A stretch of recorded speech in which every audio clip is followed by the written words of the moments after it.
Ah, what's this? A fair maiden in the clutches of a foul monster. I'm coming! Unhand her, you beast! Take that! And that!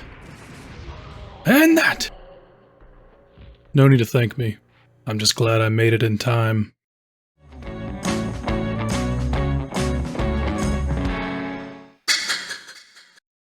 Legacy of Kain Soul Reaver is a third-person action-adventure game developed by Crystal Dynamics. It released a full 3 years after Blood Omen on PlayStation and PC in 1999 and the Dreamcast in 2000. This was uncommon for that era of game development. Crunch and budget constraints would often force a sequel to be completed in a year or less. The story of Soul Reaver's development is, much like the legacy of Kain itself, a tale of flawed, selfish humans, corrupted gods, and far-reaching consequences. His backstory, and for those who don't know, Blood Omen Legacy of Kain is the first game in that series. It was developed by Silicon Knights, but published by Crystal Dynamics, and that will be relevant later. It tells the story of how Kain was murdered by the necromancer Mortanius and then raised from the dead as a vampire. On a quest for revenge, he is tricked and used to murder a group of demigods known as the Circle of Nine. He is told that in order to save the world, they must all die, including Mortanius himself, but in the end it is revealed that he is the final member of the Circle and champion of the Pillar of Balance.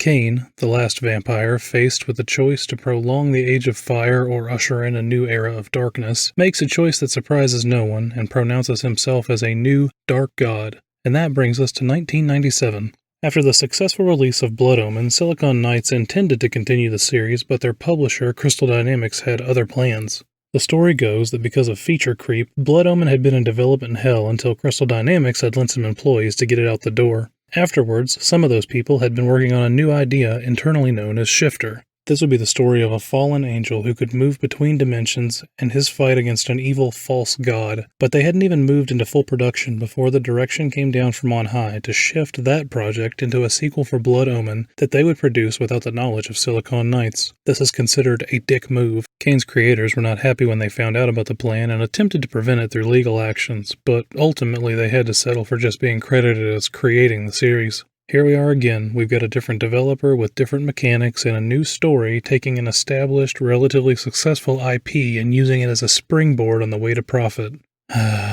But unlike that Spyro game, Soul Reaver is actually pretty great, and if you know what happened with Silicon Knights, it's unlikely they would have had the chance to do anything else with the series anyway, but that's a story for another time. I don't think it's a stretch to say that at this point, the Legacy of Kain games are far more Crystal Dynamics than Silicon Knights. I would still like to have seen what they could have made out of Shifter, but maybe it would have just been another Alter Echo. Interesting, but forgotten. Instead, we got a series and characters that still hold a place in people's hearts to this day, despite there being no new Kain game since 2003. The change to a 3D camera was welcome, even if this was the dark times before a second joystick became standard. You can map L2 and R2 to the joysticks, and that does help, but it can cause some weirdness with aiming projectiles, because the game expects you to hold both buttons to do that. The platforming controls work well, and gliding mechanics help them to be even more accessible. Just like Spyro. Hey there, little buddy. The world design is still dark and gothic. It's a PlayStation 1 game, so the models can't have a ton of geometry, and the texture resolution isn't great, but the art direction and mood still shine through.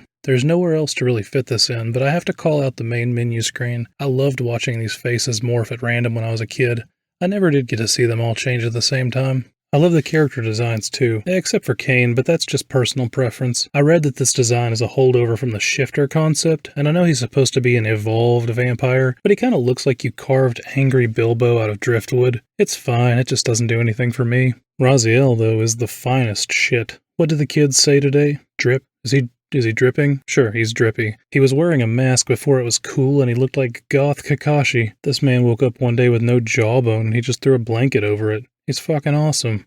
In Blood Omen, you played as a merciless villain, and that doesn't hurt my feelings, but it would be hard to pretend that Kain was endearing as he went around cackling while he murdered everything he came across. Raziel is good, or at least lawful evil. When Kain tells him that he can't imagine the pressure of having the fate of the entire world on his every decision, he replies that he would have chosen integrity. When Kain met the ghost of Ariel, he threatens her. When Raziel meets her, he's somber and polite. Despite being skin and bones, he's a well-fleshed-out character, and it helps you immerse yourself in his story. The music is moody and brilliant. They even brought back the environmental sounds and the screams in some of the music tracks.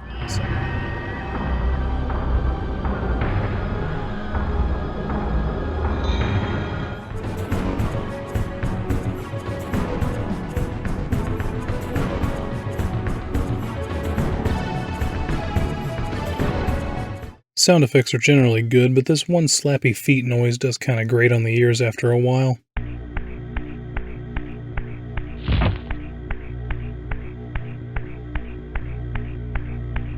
The voice acting is still fantastic. Michael Bell does great as the voice of Raziel, and I believe the entire cast from the first game came back. That did make me immediately suspicious of the Elder God, though. He's voiced by the same actor who did Mortanius the Necromancer and final boss of Blood Omen. You did not survive the abyss, Raziel.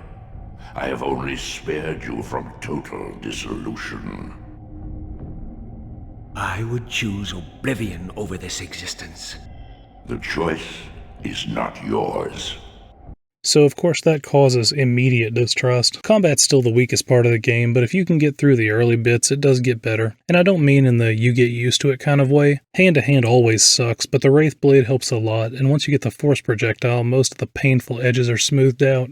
Almost every enemy in the game is a vampire, and that means they're completely immortal. You can beat them senseless with your hands, but never kill them until you introduce them to piercing, burning, water, or sunlight. You'd think they'd try to get rid of those things, but usually there's something nearby you can use to finish the job. Enemies also respawn endlessly, so it gets kinda tedious, but I think the rest of the game is worth it. Like Blood Omen, Soul Reaver is heavily inspired by Legend of Zelda, so outside of combat and exploration, you'll mostly be solving simple puzzles, and since this is a PlayStation 1 game, that means pushing blocks. You can push, flip, and lift them, and while I've never been a big fan of block puzzles, I admit that these are fairly well designed. They take a bit of thought and left me feeling like a really smart boy. Later on, you'll get this strange energy tether thing for turning stuff around. That's fine, but it doesn't really add much. I think Raziel could have just turned the lever with his hands.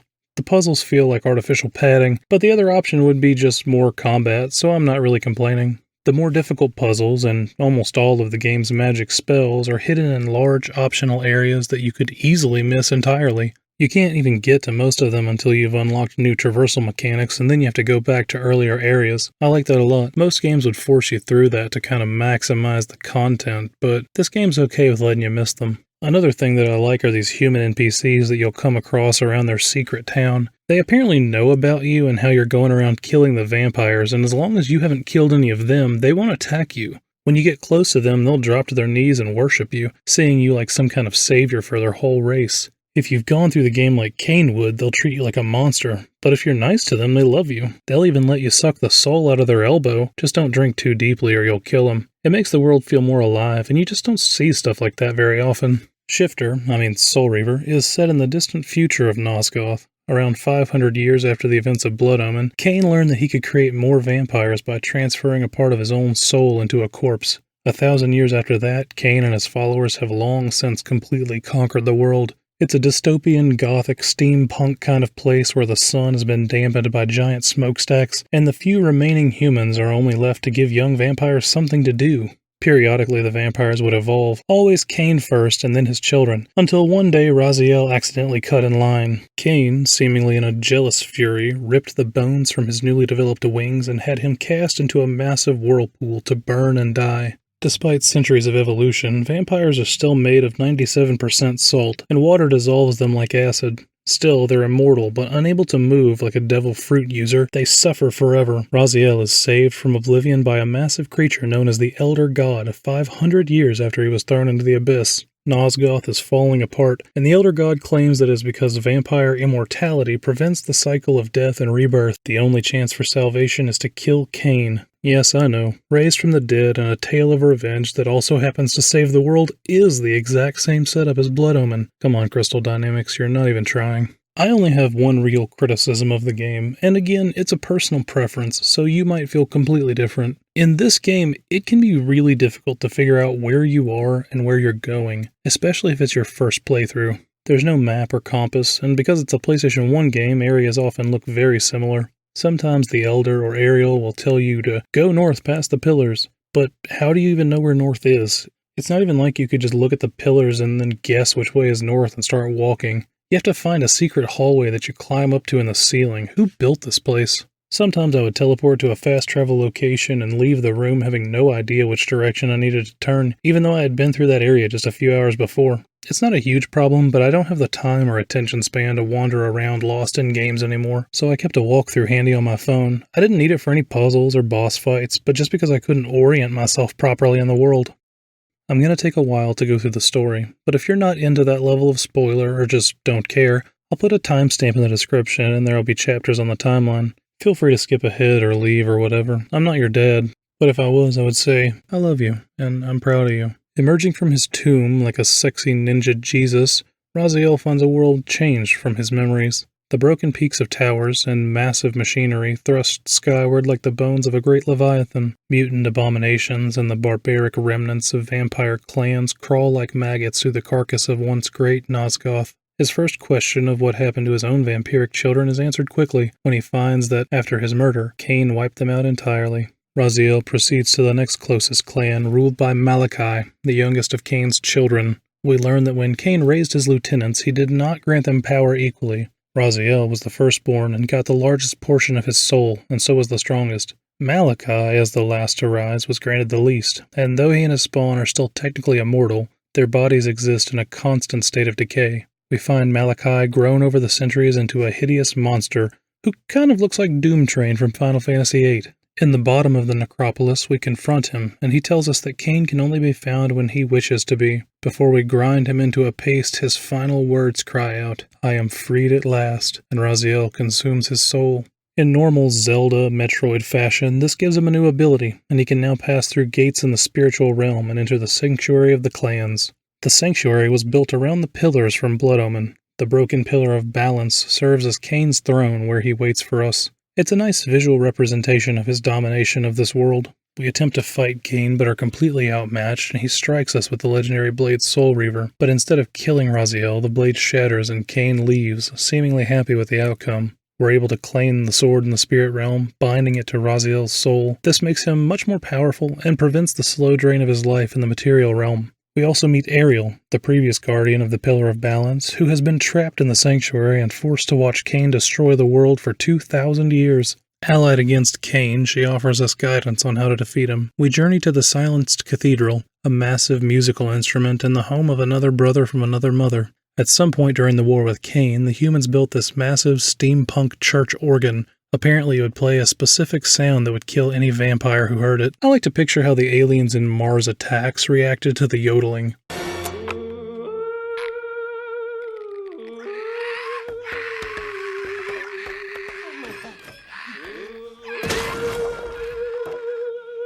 Now these giant spider vampires made it their nest, or maybe a hive? We partially repair it on our way to confront Zephon, but sadly we don't get to see it in action. Zephon has one of the coolest designs in the game, but also one of the weakest fights. It's always kind of strange when a boss happens to live right next to the only thing in the world that can kill them. Malachi has the excuse of using his giant meat grinder to mash humans so he can rebuild his body as it falls apart. But Zephon poops out Molotov cocktails, and then he just left this flamethrower running 10 feet away. It's a rookie mistake. After squashing the bug, we gain the ability to climb certain walls, and no, we don't need to talk about why Raziel couldn't just do that before. Maybe his fingers were too flaccid. Next, we're told to go north of the pillars to the Tomb of the Seraphan. For those of you who don't browse random video game wikis for fun, what's that like? The Seraphan were an elite faction of vampire hunters in the past before the events of Blood Omen. Led by Malik and a group of high priests, they decimated the vampire race for decades before eventually dying and being laid to rest in this tomb. Hundreds of years later, Kain found it and raised those priests as vampires.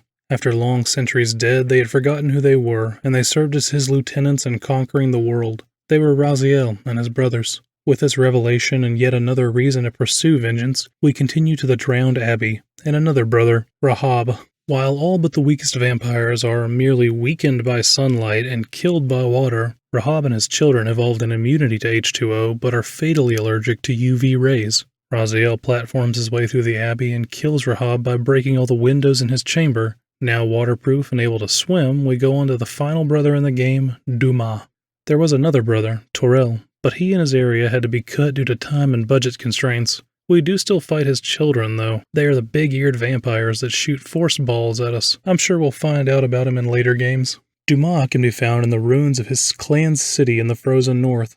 Centuries after they finished dominating the land, the vampires had become arrogant and complacent. This allowed the human vampire hunters to overrun the city, decimating his clan and effectively killing him by pinning him to the throne with several large spears. I'm not really sure why they couldn't finish the job with some sunlight or by cutting his head off. Raziel revives him by removing the spears and then re-kills him by burning him in a giant furnace that he kept conveniently down the hall from his throne room. So considerate. Finally, we have everything we need to confront Kain again, but first we have to find him. We're directed by the Elder God and Ariel to the Cave of the Oracle. This was home to Mobius, the Time Streamer in Blood Omen.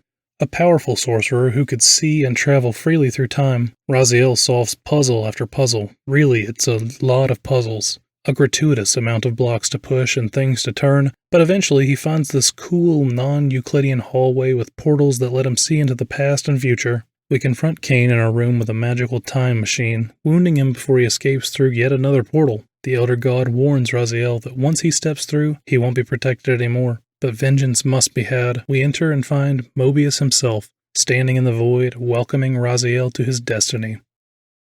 And then the credits roll. At this point, I am dumbfounded, because I didn't know that this game was part 1. I thought I was stepping into the second phase of a larger boss fight. No one who really knows will say, but based on the content that's been found still living in the game files, I'd guess that at least a third of the original planned story and content was cut and left on the development floor. As always, it's a shame that the studios don't have unlimited time, money, and people, but what we got is still fantastic. The storytelling of Soul Reaver is a dramatic improvement over Blood Omen. Don't get me wrong, I did enjoy the story of that game, but the way that it's told was very difficult to follow. It was set up as a grand, sweeping narrative about gods and wars, plagues, demons, and time travel. Soul Reaver treads a lot of the same ground, but frames the narrative in a way that's much more intimate. There's no shadowy cabal or gotcha twists at the end. We have one clear goal: kill Kain, and everything else that happens on the way is just a means to that end. Playthroughs of Soul Reaver average around 12 hours, and you can get it on Steam, but apparently there's no controller support, so I recommend only the most legal forms of emulation. The Dreamcast version is generally considered the best way to play it, and there is an HD remaster patch you could look into, but I have more experience with PlayStation, and that worked fine for me. So that's Legacy of Kain, Soul Reaver. Legal weirdness aside, it's a really well-made, dark action-adventure game that I think is worth your time if you can get past the camera and the combat. Raziel is an awesome character who's fun to play, and Kain is a deep and compelling antagonist. Now that they've got the engine so well developed and the story all hammered out, I think they can focus on expanding the gameplay and give us a simple, satisfying end to the narrative. Yeah, I'm sure that's what'll happen. Raziel. Kain, What have you brought to the potluck? I made my own wings. They look good, but I prefer my wings boneless. Ah!